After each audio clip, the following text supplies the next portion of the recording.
So what's exciting about these Communities Create projects is that we're wanting to really bring people together in this time where we're all apart. Be part of a time capsule of life during the pandemic through creative outputs.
We might be emerging back into the world, and we see that we are emerging back into the world, but things are certainly not over.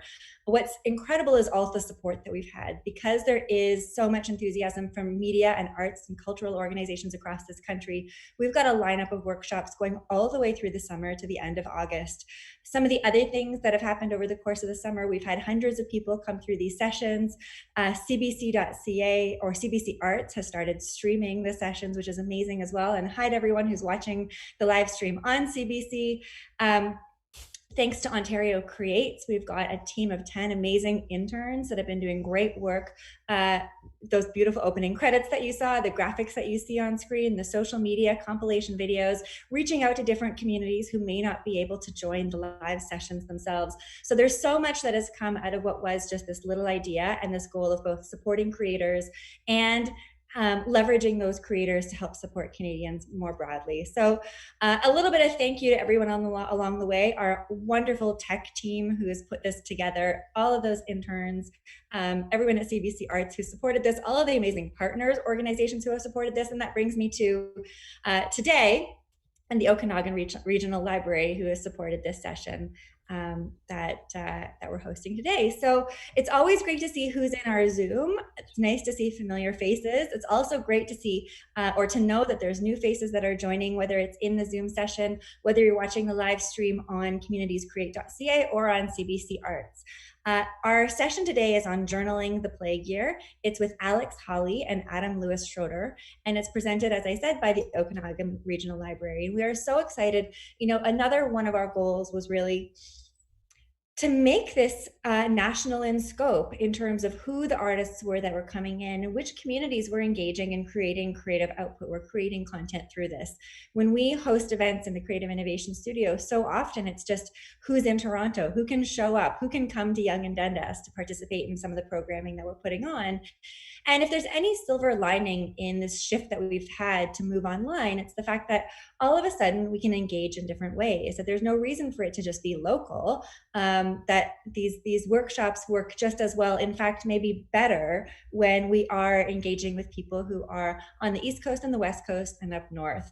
And really, you know, we've had people join in sessions from overseas as well. So there's really no borders, no limits on any of this. Now, today's workshop explores the raw materials of journaling and how they can be used later in writing, both fiction and nonfiction. It's going to focus on the key details to use. The presenters are both professional writers. They'll focus on specific aspects of writing techniques, such as writing description and using detail optimally. So this really is great for those of you who have taken some of the previous sessions, including the TIFF writing, the TIFF screenwriting, sensory screenwriting workshop, some of the digital storytelling workshops. Everything builds on each other. And I think by the end of this, people are going to have some pretty pretty impressive tool belts if they've been participating in all of these sessions. Before we get started, a few ground rules to go over just so that everyone does have the best experience. The first thing that I'll say, whether you're in the Zoom session today or whether you are watching one of the live streams, is try the exercises yourself. This is designed to be interactive and participatory, and you'll get the most out of it if you just try. I want to say hi again to everybody who's watching the live streams. I do hope you'll participate along. I hope you try the exercises, but also introduce yourself. So go over to Twitter, say hello, play along, ask questions, post any content that you might be creating, use the Communities Create hashtag, and we'll find it. People can also do this on YouTube. Really, wherever you are, we'll find you if you're using that Communities Create hashtag. For those of you who are in the session today, the first thing I'll say is pin the Communities Create video. Now, depending on the number of participants, sometimes you may not see the Communities Create thumbnail. So scroll through so that you find that thumbnail, and then you'll see in the top right-hand corner, there's 3 little dots. If you click that, you'll have the option of pinning that video. And if you pin it, what that means is you'll always see the hosts, you'll always see the creators who are leading the sessions, you'll see any instructions that are on screen, and you won't miss out on anything that you want to be seeing. You're going to use the chat feature if you have any comments or if you want to ask questions. I see a lot of people are already commenting, so that's great. Nice to see. Everyone's so much more familiar with Zoom now than they were 2 months ago. The other thing to note is that your microphone will be muted. You're muted right now, and the moderators will unmute you if you have a question to ask. So if you're posting a question in the comments, we'll circle back so that you can ask that so that everyone on the live stream can hear the question as well. Any audio that's recorded will be in the stream and also will be archived. Finally, last but not least, before we get started, your video is controlled by you. If you're feeling shy, by all means, leave your video off, but it's really nice. This is a little virtual community that we create each week, and there's something just so lovely about seeing everyone's faces. You're not being recorded, so you might as well turn it on and be part of this virtual Communities Create session today. We have a bunch of people on this call, Alix and Adam, as I was mentioning, who are going to be leading the session, Chris Stevenson from the Okanagan Regional Library, we've got our community engagement and tech team, and finally, Diana Breacher, a psychologist who we've been working with since the very beginning. Now, Diana, one of the reasons that we're doing this is to give people a creative outlet for their emotions. So can you tell us a little bit about your role here? Absolutely. Hello, everyone, and welcome. I'm a clinical psychologist, and I'm here really to provide some kind of immediate support or backup if for whatever reason, as we explore what does it mean to be living through this pandemic and how are you feeling. Sometimes feelings get triggered, and I'm here kind of as a bit as a safety net. I'm often here with 2 graduate students, but today I'm solo. So if something's coming up for you and you feel like it would be really helpful to chat, put something in the chat to me and I'd be happy to connect with you in the moment. Or at the end of the workshop, I'm going to stay on for a while later and just be available to kind of debrief and talk about what may have come up. Some of these sessions are provocative, some of them are less so. We never know. So this is just service to support you if you need it. Okay, thanks. Now, Chris, over to you. It would be great to hear a little bit more about the Okanagan Regional Library. We're so excited to have British Columbia participating in this, and why you wanted to join, what you're most excited about with today's session. Good morning, Ramona. Thanks so much for having us. I'm Chris Stevenson. I'm the head librarian at the downtown branch of the Okanagan Regional Library. And we've been thrilled to partner with Communities Create. This initiative is sweeping the nation. In fact, I believe my name was put forward by one of our contacts at CBC Kelowna. Really grateful to find myself in April on a streaming call with people planning a workshop at that time as far away as PEI and the Yukon. Tied in really well for us because we were just getting set to launch a series of authors at the library in April and May. We were billing it as author month, so it was a bit of a disappointment to say we couldn't do that, and here we are now. So while we're fortunate to be known for wine and sunshine, the Okanagan is also really lucky to have a talented writing community here. And if I could, I'd like to introduce our 2 workshop hosts now. That's Alix Hawley. I've been reading her book since the pandemic started. She's got a really strong narrative voice, and I'm thrilled that you're here. Hi, Alix. Hi, Chris, and hi, everybody. I'm so pleased to be here, coming to you from traditional Sioux people's territory. in BC, and looking forward to speaking with you. Thank you so much. As well, I'd like to introduce Adam Lewis Schroeder. I've been reading his book. I finished it last night, his most recent one. Like Alix, Adam is a teacher of writing. He's also a professional author. I find his dialogue to be really powerful, and the humor is quite contagious. So hello to Adam today. Hi, Chris. Hi, Alix. Hi, Ramona. Hi, everybody out there. We should have a fun morning / afternoon. Thanks for joining us today. Thanks for coming. And so without further ado, I'll turn it over now to you, Alix and Adam. And I would wish that all of you will enjoy journaling the plague year. Great. Thanks again, Chris. And thanks, Ramona. It's been so nice to work with you, and I'm so excited to see all these faces in the gallery.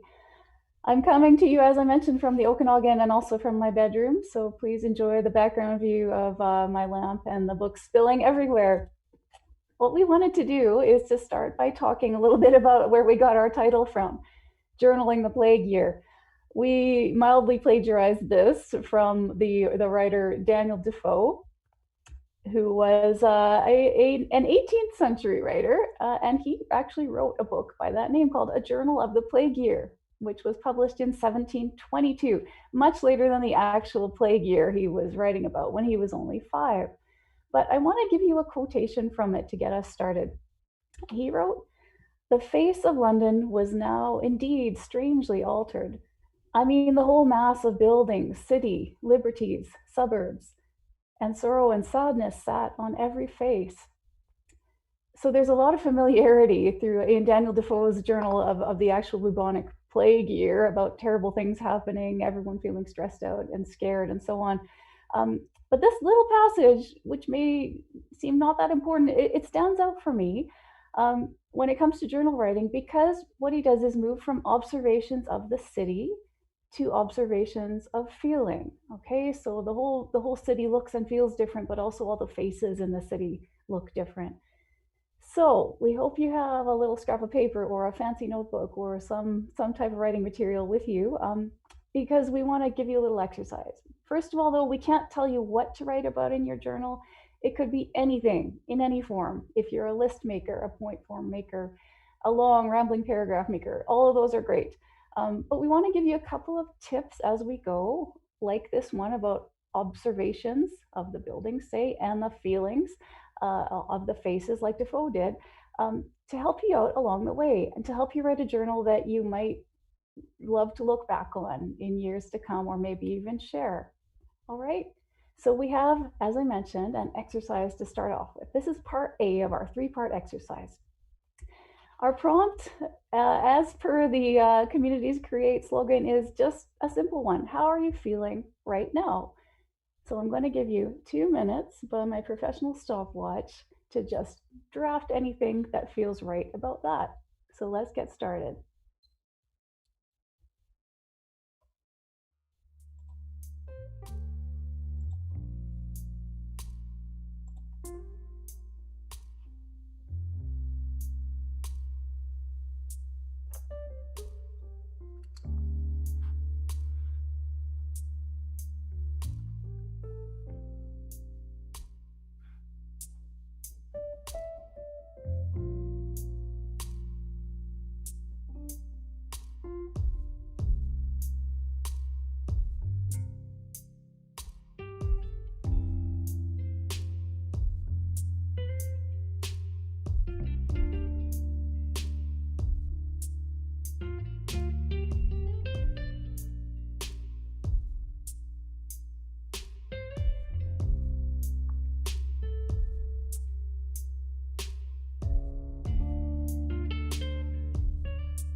Okay, 30 seconds to carry on, and then we'll wrap up.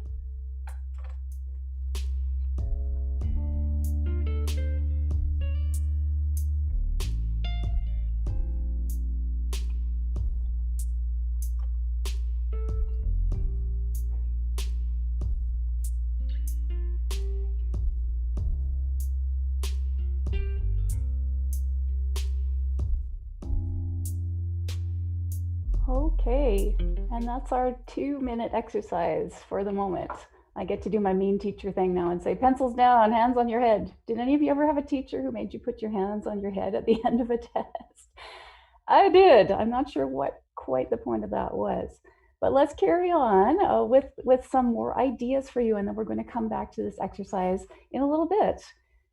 All right, so I hope that felt okay. I was making some journalish notes myself there that we'll talk about in a moment. But again, just a reminder that there are no rules with journal writing. It's raw material. It's just your catch-all draft. It can be as raw and as anarchic as you like. You don't ever have to show it to anyone unless you want to, but it's really a necessary step in any kind of writing, that raw stage. And journaling things that are actually going on around you can be a great way to get started with fiction or nonfiction. So to inspire us a little more, I have a few more examples of memorable journal writers from centuries past. We have our second bewigged guy. We had Daniel Defoe, and now I've got Samuel Pepys for you here. It's hard to talk about journal writing without talking about Samuel Pepys, an infamous 17th century English journal writer who lived through some wild times like the Great Fire of London, the actual plague year of 1665-66 in London that Defoe was writing about, as well as all kinds of other things. So he has the historical events on his side when it comes to exciting journal writing, but he also wrote a lot about his private life, including his rather eye-popping sex life. Pepys would definitely be canceled in today's world. He was often grabbing random servants and women and fighting with his wife and all kinds of things. But what's interesting about Pepys is his extreme honesty. He's able to talk about himself almost as if from the outside. So all his negative traits, everything that's annoying about him, he is the first to say, you know, I was rude, or I was vexed and I kicked my wife's little sewing basket over, but then I was sorry. So here's a little quotation from Pepys about the plague year of 1665, which he actually lived through. He says, "And it is a wonder what will be the fashion after the plague is done, as to wigs. For nobody will dare to buy any hair for fear of the infection, that it had been cut off the heads of people dead of the plague." So why is this memorable journal writing? Again, he's so honest. He'll write about absolutely anything going on. And it's a sharp, interesting moment, not just for what's happening, the fact that people are stopping buying wigs, but thinking about what's happening, saying, you know, why won't people buy these wigs? It's because they're afraid it's coming from the heads of people who died of the plague. Also, it's just really weird. And I think weird details are some of the best details. So please keep that weirdness in mind as we go. We're going to talk about that a little bit further. Another example of a great journal writer is someone quite different, Emily Davis, who lived in Philadelphia, partly during the American Civil War years, and was a freed Black woman who kept pocket diaries. These are these little weekly diaries that probably have 7 days on the page, just room for a couple of sentences. And a lot of people wrote these during the 19th century. It'd often just be sunny day, or went to the shops, or someone visited, that type of thing. Emily Davis's are similar to that, but they're a very unusual artifact for who she was. A lot of Black women of the time would, of course, have not had the chance to learn literacy. So there's that. But she's also an interesting writer. Take a listen to one of her entries here. Tuesday, November 1st, 1864. Today has been a great day. 6,000 slaves have been declared free in the state of Maryland. The headquarters for the colored troops was beautifully illuminated. The soldiers paraded. Quite a holiday all around. So same question as I had for Pepys. Why is this memorable? Well, obviously for the event, the freeing of 6,000 slaves in Maryland, but also what stands out for me is that one sharp, beautiful detail of the headquarters being beautifully illuminated. So that would be lit up with special colored lanterns for an event. I think this visual really sticks in the mind, and I want you to keep that idea of the single standout detail in mind for later too. Okay, so she's just writing along about things that happen, and then, ooh, there's a beautiful visual. All right, so that's Emily Davis. My last example, I'm going to come to Sylvia Plath, the very famous American poet, diarist, letter writer, voluminous writer of all kinds of things, who lived from the 1930s to the 1960s. And also, like Pepys, is incredibly honest about herself. If you read her unedited journals, all kinds of things going on, from feelings to observations to talking about her menstrual cycles, things like that that people don't always write about. So what does she say about this? And by the way, everything in life is writable about if you have the outgoing guts to do it and the imagination to improvise. What I love about this and why I find this memorable is because, again, she's unfailingly honest. She has those guts that she's talking about here. If you have the guts, you can write about anything going on in your life. She also has imagination, so she's always building on details about what she sees in the world and what she thinks. She's always building.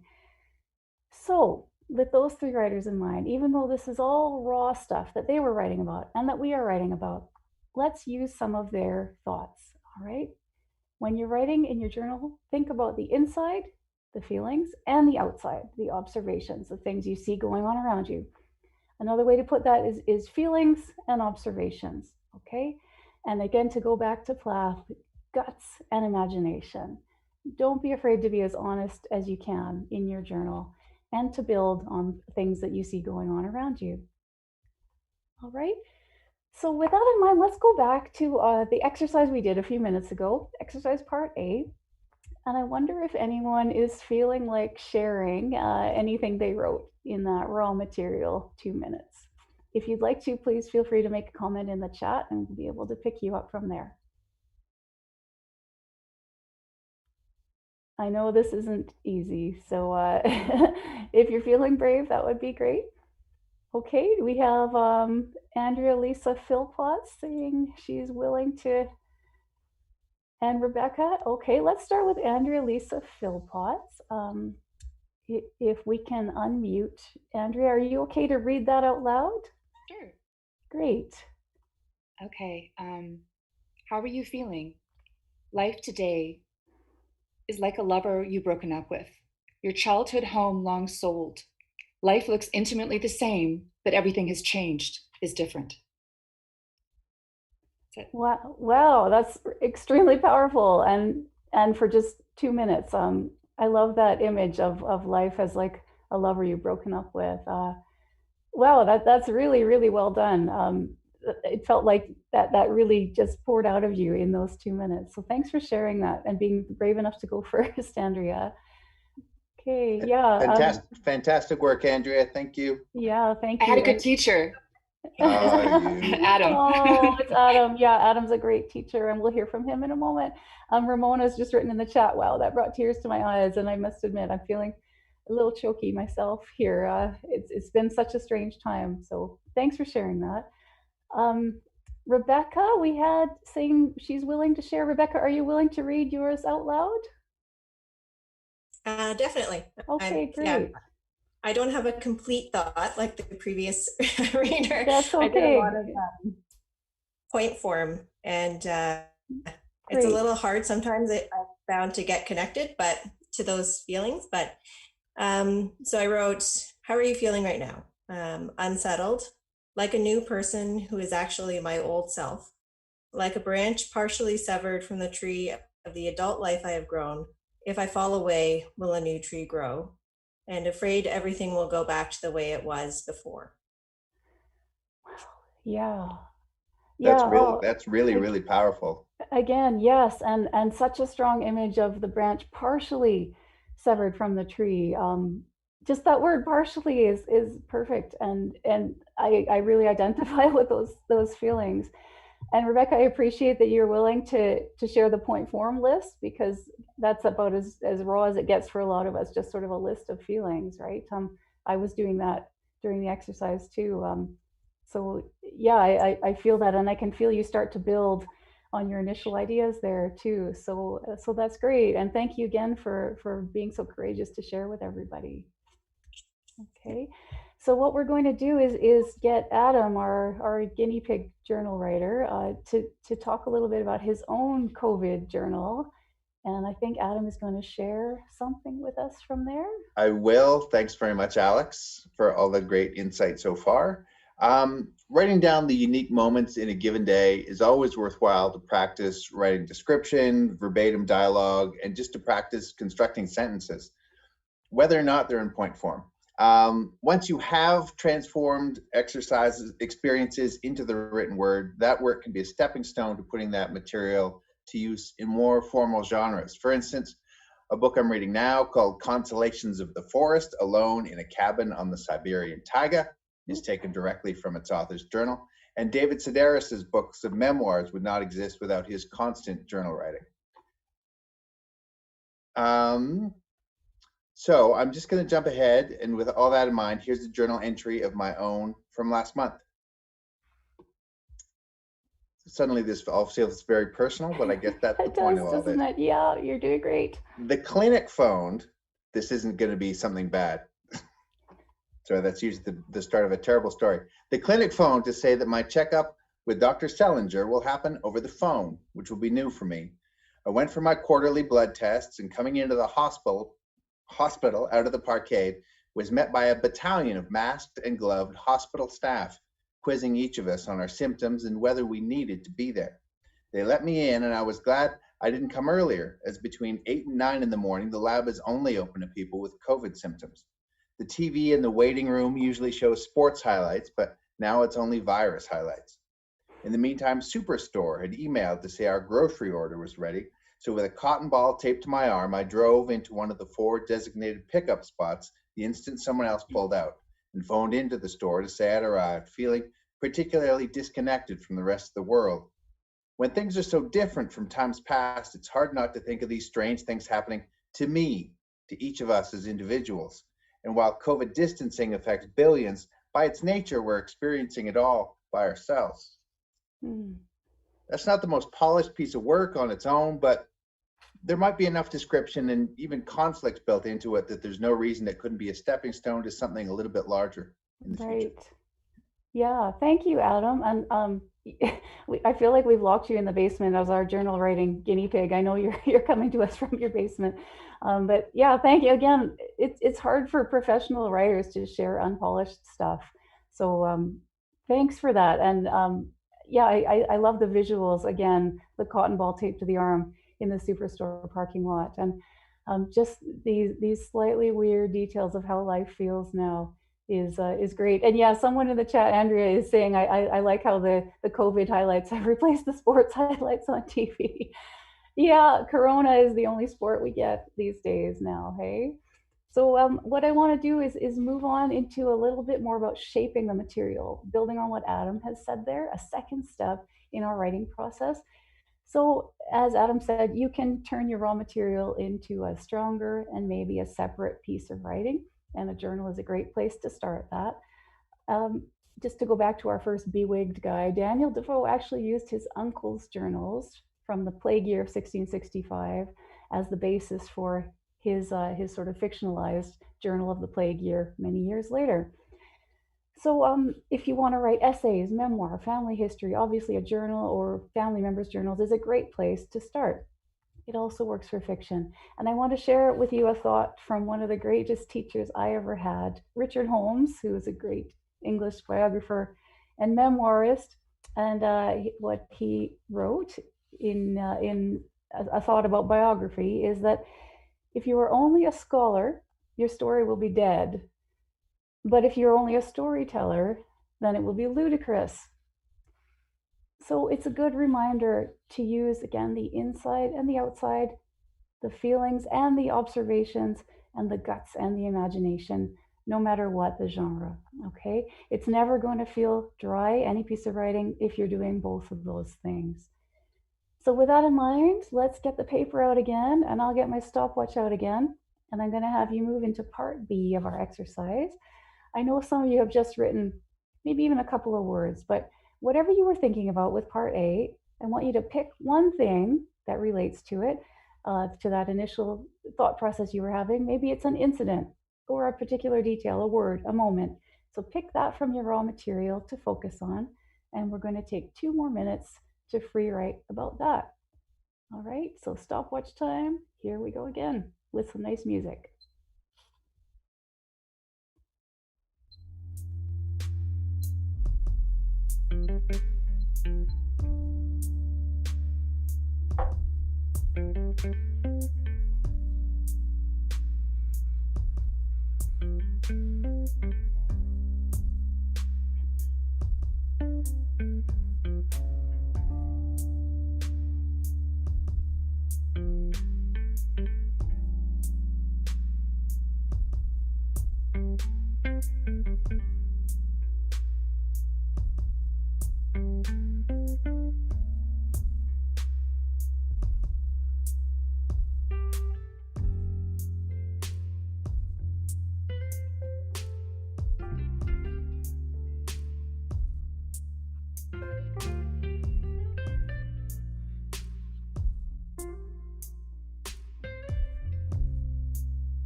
Thirty seconds left, please.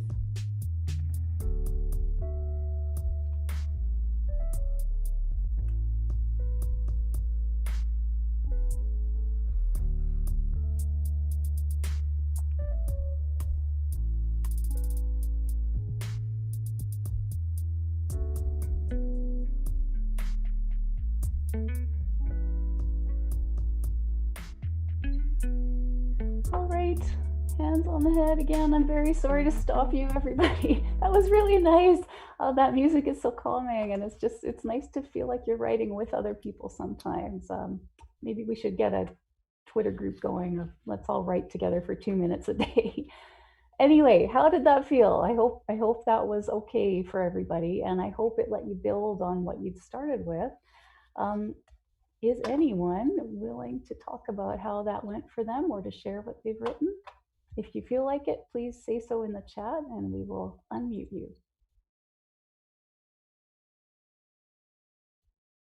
Okay, again, I know this is not an easy thing to do, so we appreciate anybody who feels like letting us know what came up for you. Okay, we have Susie Ingold. That would be great. We'd love to hear from you, Susie.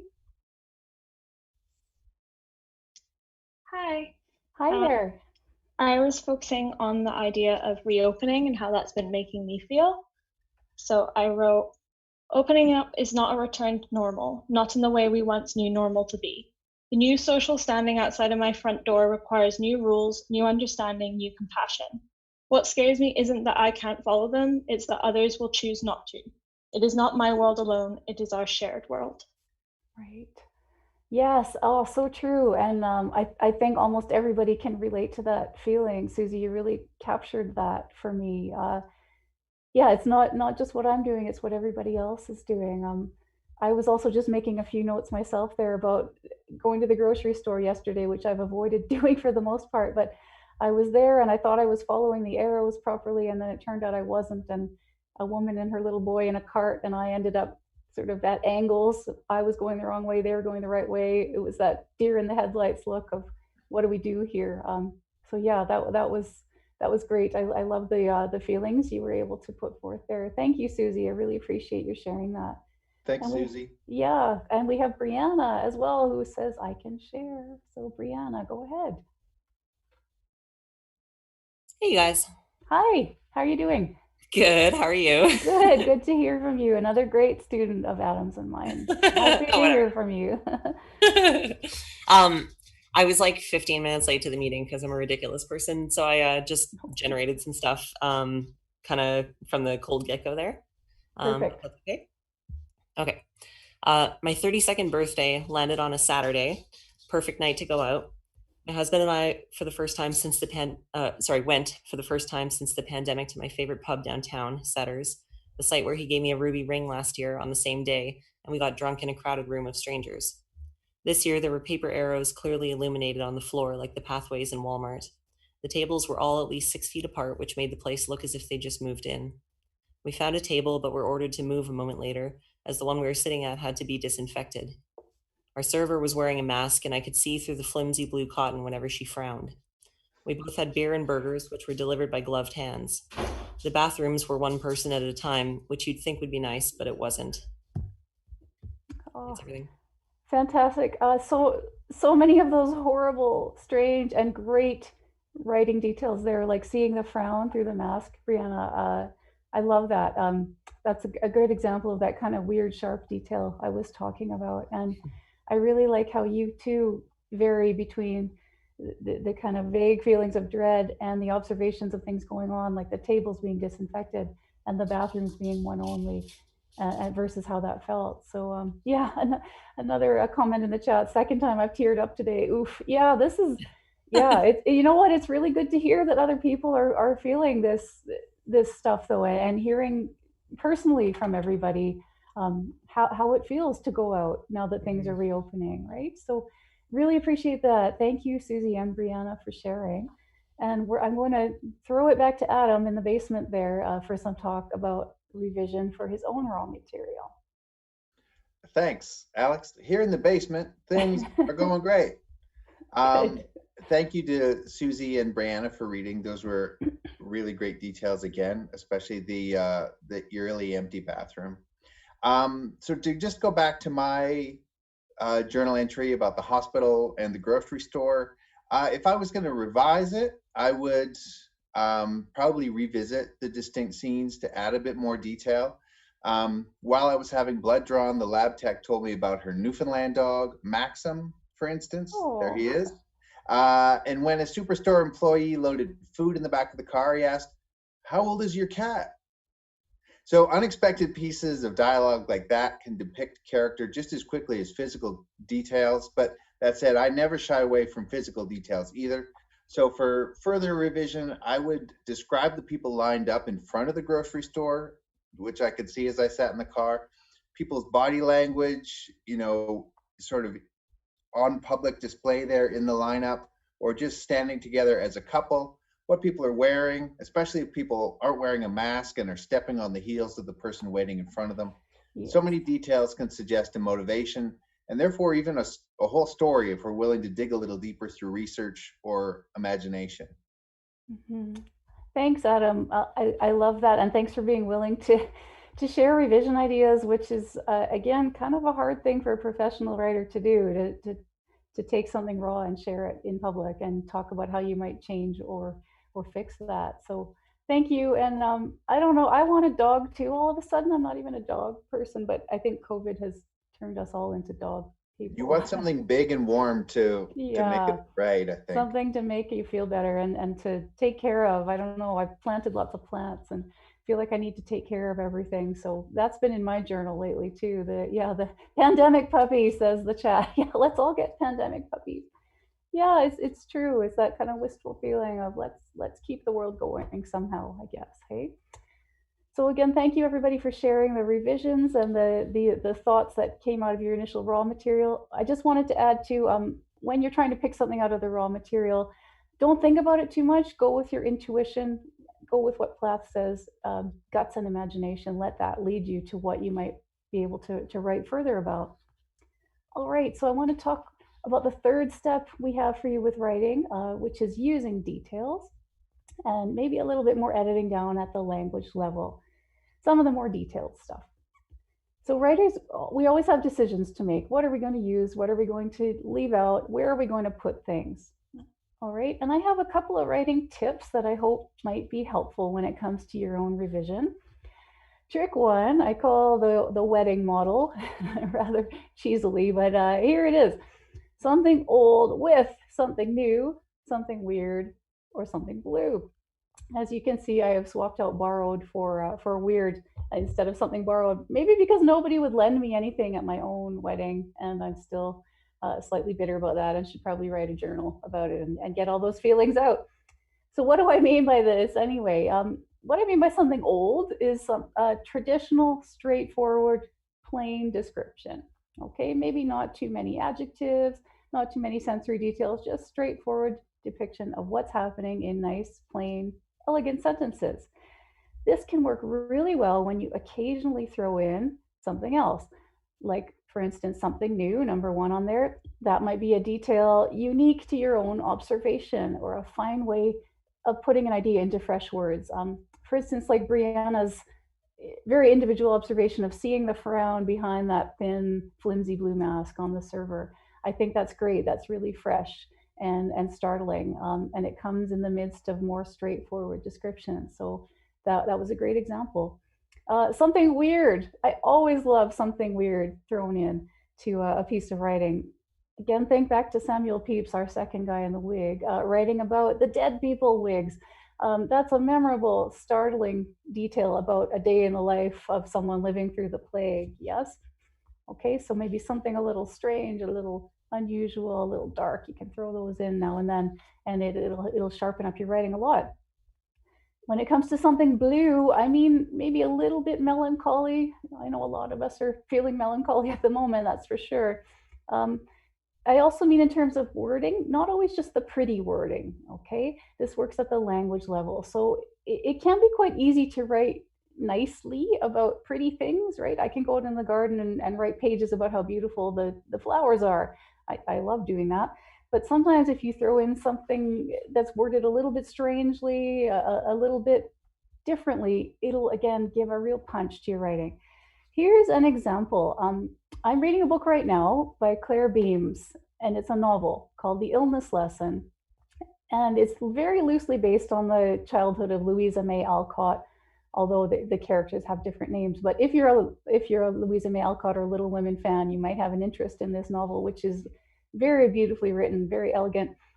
So Beams in one scene is describing a room, and it's just sort of like there was a couch against one wall, there was a fireplace, there were two chairs. So we have this nice, straightforward, easy to read description. And all of a sudden, she starts describing how the walls tilt a little bit at the baseboards, and up at the ceiling line, they seem to curve in. And she comes up with this amazing line. The character feels like she is being loosely held inside a fist. That's how the room makes her feel.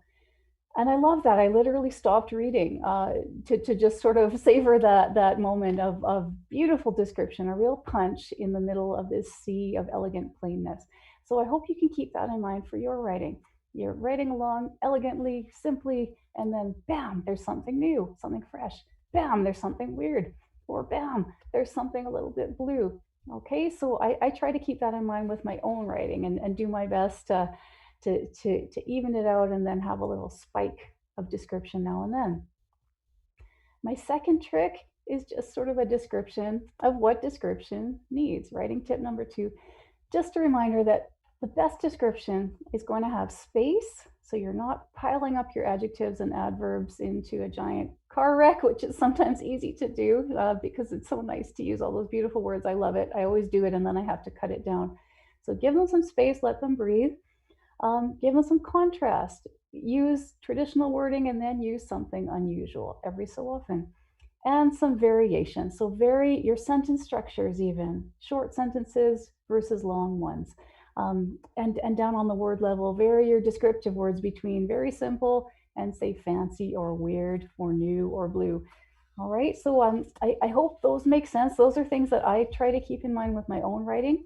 And again, not to say I'm doing this right off the bat. I make a giant mess. First of all, I have raw material all over the place. Then I have to start stitching it back together. And then I have to start cutting things out. So I hope that might feel a little bit helpful, knowing that nobody seems to go to it perfectly right off the bat. With that in mind, we have part C, the third part of our exercise. And this is related to the language level. So what I'd like you to do is maybe for the first 30 seconds or so of our time, brainstorm a few details, maybe a list of words or images or sensory things you can see or hear or feel related to that moment you have been writing about so far. Then after that 30 seconds, I want you to pick your best 3 and try to use those in a short revised paragraph. Now, don't worry about the length of this. I know we don't have a ton of time. So even a 2 or 3 sentence paragraph would be great, or just a couple of sentences. But I want to see for you to think about how it feels to place those details and pick out the ones that might be the strongest. All right, so here we go with our 2 minutes for part C, and I will give you a little heads up at 30 seconds to move away from the brainstorming list into the actual drafting. All right, here we go.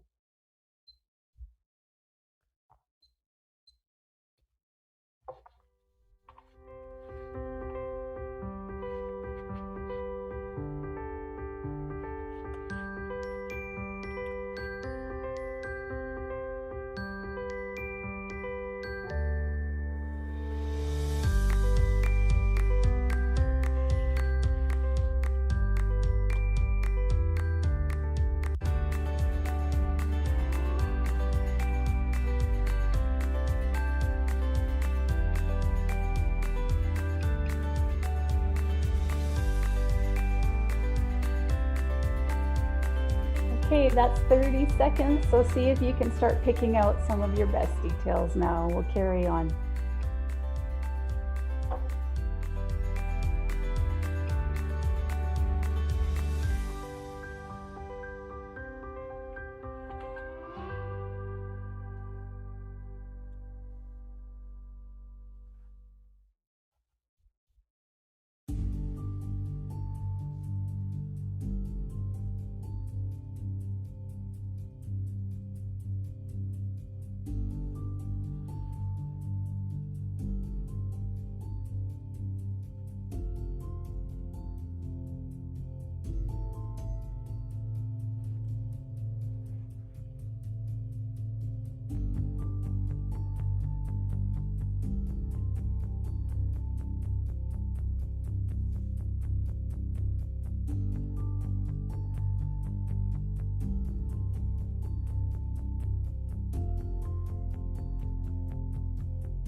Okay, my friends, I'm sorry to have to stop you again and do hands on the head one last time.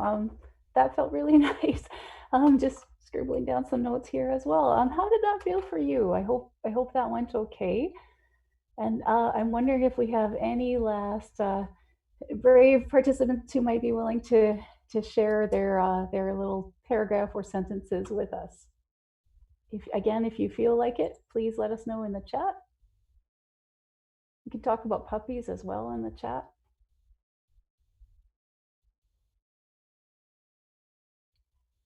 Yeah, I know we're asking a lot of everybody to share this kind of stuff, and I know we didn't have a lot of time, but it would be great if someone feels like even talking about how it felt, even if you don't want to share the actual written paragraph, that would be great.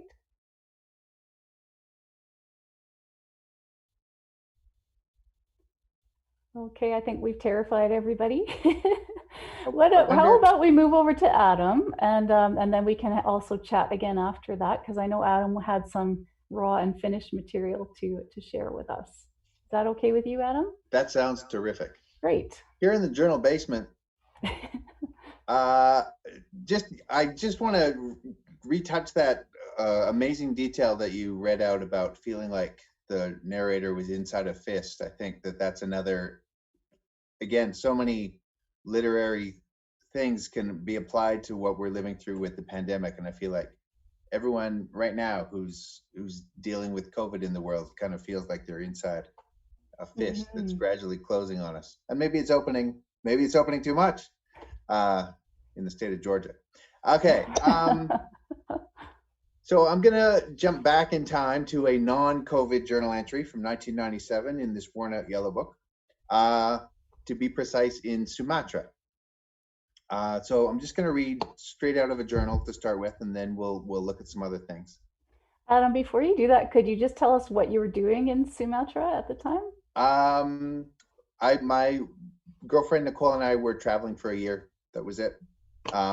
And it was a really good time in my writing life to do it, because there was 1,000 details every time I turned my head. Right.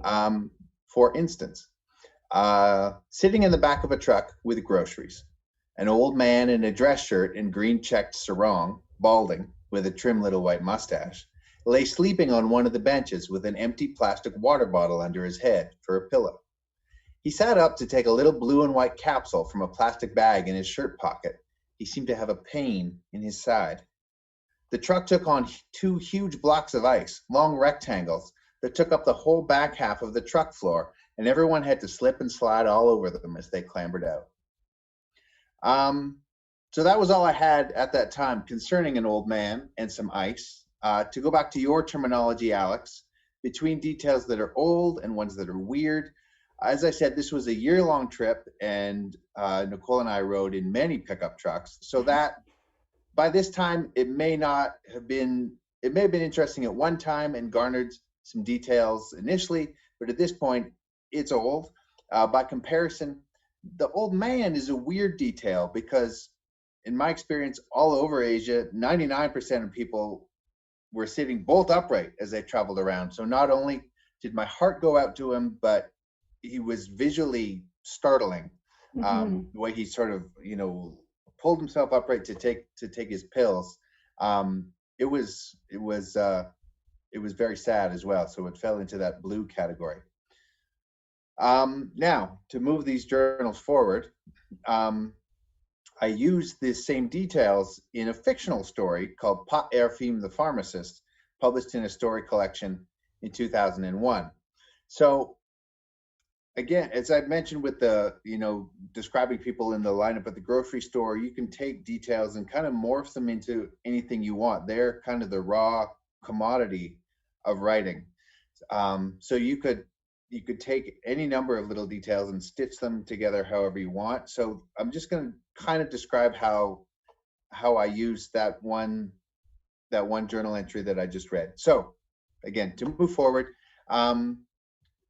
I wrote this story called Pot Erfim the Pharmacist. And so the section that we're going to read, which is a revisiting of what I just read, it starts with a fictional young man talking to that actual old man. The pot he uses more or less means sir in Indonesian. Pot, you need a pillow for your head now. Doesn't someone have some clothes or a bundle? No?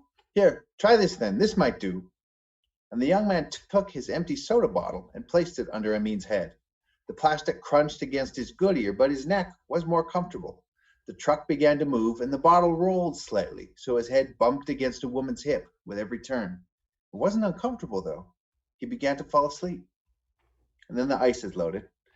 When the truck took a sharp curve, Amin slid from the bench and onto a block of ice. The other passengers struggled and rolled him back onto the bench. They pounded against the cab for the truck to stop. But he was dead. Now that might sound overly melodramatic, but it took 30 pages of rising action to get there. Those 30 pages were entirely invented, but there was this gift of details from the journal waiting for me at the end.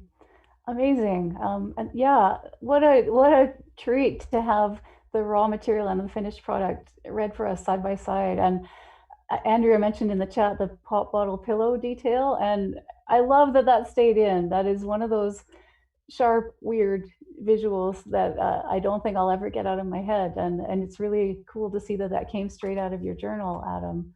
So thank you so much for sharing that. Oh, thank you. We have a couple of lovely comments in the chat that it's gorgeous writing, which it is. So thank you. And again, to come back to the group, did you find, even if you don't feel like sharing right now, it's totally fine, but if you want to comment on how did it feel to start picking out details, we'd love to hear from you about that.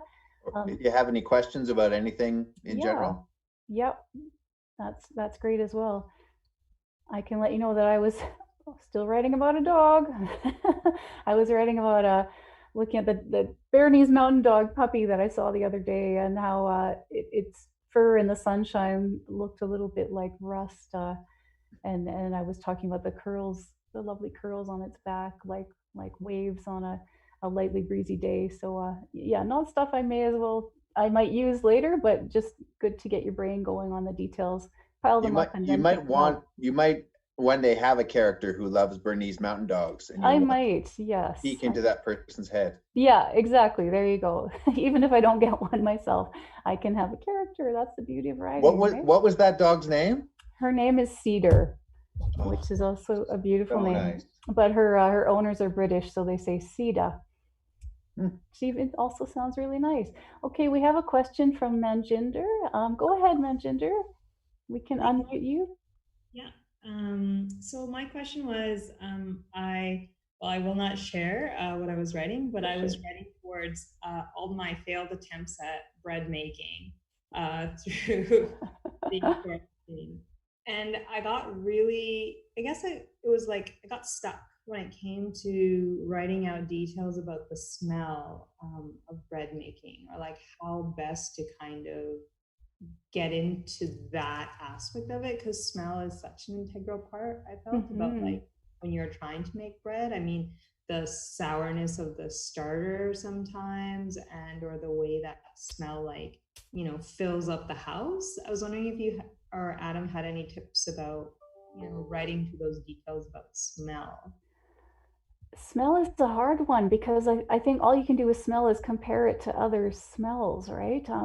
It smells like this, or it smells sour, or it smells a little bit like a cellar when you're first starting with the sourdough, maybe. But I think that it can be certainly an amazing piece of writing if you can find the details that capture it for you. I don't know if anyone's ever read Virginia Woolf's very short novel called Flush, which is about a dog, and it's pretty much all written in smell. There we go with dogs again. This one's a spaniel, though. It's supposed to be the poet Elizabeth Barrett Browning's dog, and the whole novel is just smell, smell, smell everywhere he goes. So that's a pretty great text to use as a basis. Or is it Patrick Susskind's novel Perfume, the story of a murderer? That's all about smells too, and it's written in French, but there's a great English translation. So books like that managed to do it. Yeah, and Susie is saying smell is so connected to memory, which is absolutely so true. So maybe Manjinder, the smell of the starter could just be a gate into talking about a memory, right? If smell maybe isn't the whole story, it could just be a gateway. And I know we are running out of time. We do need to start wrapping up. I just wanted to very quickly review the 3 steps that we had. Okay, so just reviewing those 3 steps of our exercise. Drafting the raw material, just remember the guts and imagination, the feeling and observing, the inside and the outside. Use it all, whether that's smell and memory or whatever it is. Shaping your material, pick your focus, your particular moment, let your intuition guide you to it, and then carry on building it. Editing, use your details well, give them that contrast, that space, and that variation. I'm not sure we have too much time left for questions. I know I'm getting messages saying we are running low on time, and I know people have to get going back to daily life, but I'm sure Adam is happy to take questions, and so am I. I was just going to say, just to follow up with Manjinder, yeah, when I would think of writing smell, it's usually just a very visceral moment when like a new smell hits you. So maybe if it's possible to revisit it or to go back to it, just try and think of what hit the front of your brain when you first encountered that smell. So what other smells did it remind you of in that moment? It's hard to go back and kind of unpackage smells the way, visuals, we kind of have, a library of metaphors in our head for, this kind of motion is like that kind of motion. But yeah, as Alix said, a smell is like a smell. So rather than say it's sour like lemons, usually you need something that's a bit more original and again, something visceral that hit you in the moment. Mm-hmm. Yeah, that's great, Adam. Thank you. I hope that's helpful, Manjinder. We just had one more question here from Jason. How can we avoid poor me memoir writing in these times? Yeah, that's not easy, is it? I mean, it's certainly very easy to do the poor me, oh my God, I'm stuck at home for the 100th day. My kids are getting on my nerves. I can't go outside. I think maybe the answer to that is, again, to vary between the inside, the feelings, the poor me feelings, and the outside. Make some observations about what you see, even if it's just through your living room window, if you can't go out, or observe what you're seeing on the news. You don't have to write down the events on the news, but what are you observing about how the news is being reported, or how the newscaster looks, or how all the people in masks look on the news?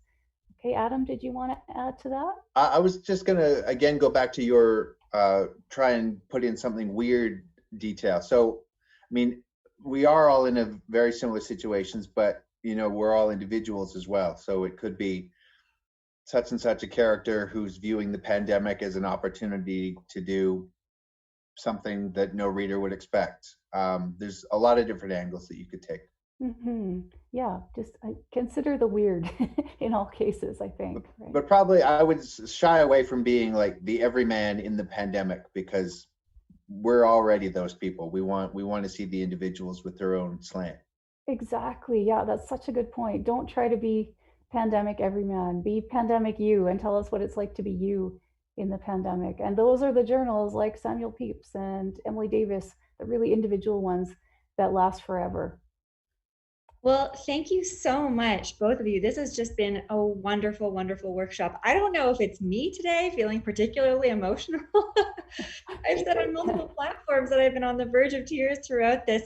And I think that is the beauty, as you both just said, of being very specific to your own experience, and certainly using the tools that you've shared to be able to render that very personal experience onto the page or onto the screen, however it might be. So thank you so much again to both of you, Adam and Alix, to the Okanagan Regional Library and Chris. This really has been just wonderful. Everyone participating for being so brave and so generous to share what you're doing. For everyone in the streams who's watching us on Communities Creator on CBC Arts, thank you everybody so much. If you were new this week and you enjoyed it, I encourage you to go back into our archives. If you look at the archives on communitiescreate.ca, there is a whole treasure trove of equally wonderful workshops ranging from photography to digital storytelling, improv, music. Next week, we've got another writing-related workshop with Inkwell and the Royal Ontario Museum, which is wonderful. For now, I'm going to say goodbye to everyone who's leaving. If you do want to stay, we are going to stop recording, but we have got a bit of a debrief session, a mental well-being debrief session with Diana. So thank you so much, everybody. Have a great week, and I hope to see everyone at our next session.